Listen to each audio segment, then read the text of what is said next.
భూమి డ్యాన్స్ పోటీలకి వెళ్ళడానికి గజ్జెలు పట్టుకొని శోభాచంద్ర దగ్గర ఆశీర్వాదం తీసుకొని హాల్లోకి వచ్చి శరత్ చంద్ర కాళ్ళకి దండం పెడుతుంది. చక్కగా వెళ్ళిరామ్మా అని ఆశీర్వాదం ఇస్తాడు శరత్ చంద్ర.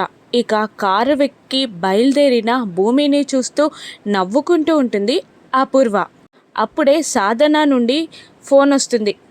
ఆ భూమి ఎలా ఉంది అని సాధన అడుగుతుండగా అది డ్యాన్స్ పోటీలకి బయలుదేరింది కానీ అక్కడికి రాదు అని అపూర్వ నవ్వుతూ చెప్తూ ఉంటుంది. దాంతో సాధన రిలాక్స్ అవుతుంది. కార్లో వెళ్తున్న భూమి కార్ డైరెక్షన్ కరెక్ట్ రూట్లో కాకుండా వేరే రూట్కి మరలుతుంది. అప్పుడు భూమి భయంగా ఇటు వెళ్తున్నావేంటి, ఇది కాదు కదా రూట్, ఆ రూట్ కదా అని అంటూ ఉంటుంది భూమి. అప్పుడు డ్రైవర్ ముసుగులో ఉన్న రౌడీ తన క్యాప్ని తీసేసి భూమి వైపు చూస్తాడు. భూమి భయపడుతూ ఎవర్రా నువ్వు అని అడగగానే అతడు ఆ రౌడీ భూమిని లాగిపెట్టి ఒక్కటి కొడతాడు.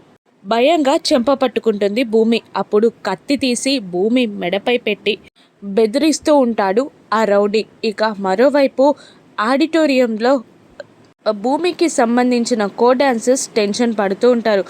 చెంప కింద చేయి పెట్టుకొని సాధన ముసిముసిగా నవ్వుకుంటూ ఉంటుంది. గగన్ కూడా టెన్షన్ పడుతూ ఉంటాడు. భూమి కిడ్నాప్ అయిన విషయం గగన్ తెలుసుకుంటాడా? కరెక్ట్ టైంకి భూమిని పోటీలకి గగన్ తీసుకురాగలుగుతాడా? రాను ఎపిసోడ్స్లో చూద్దాం. Thank you for watching.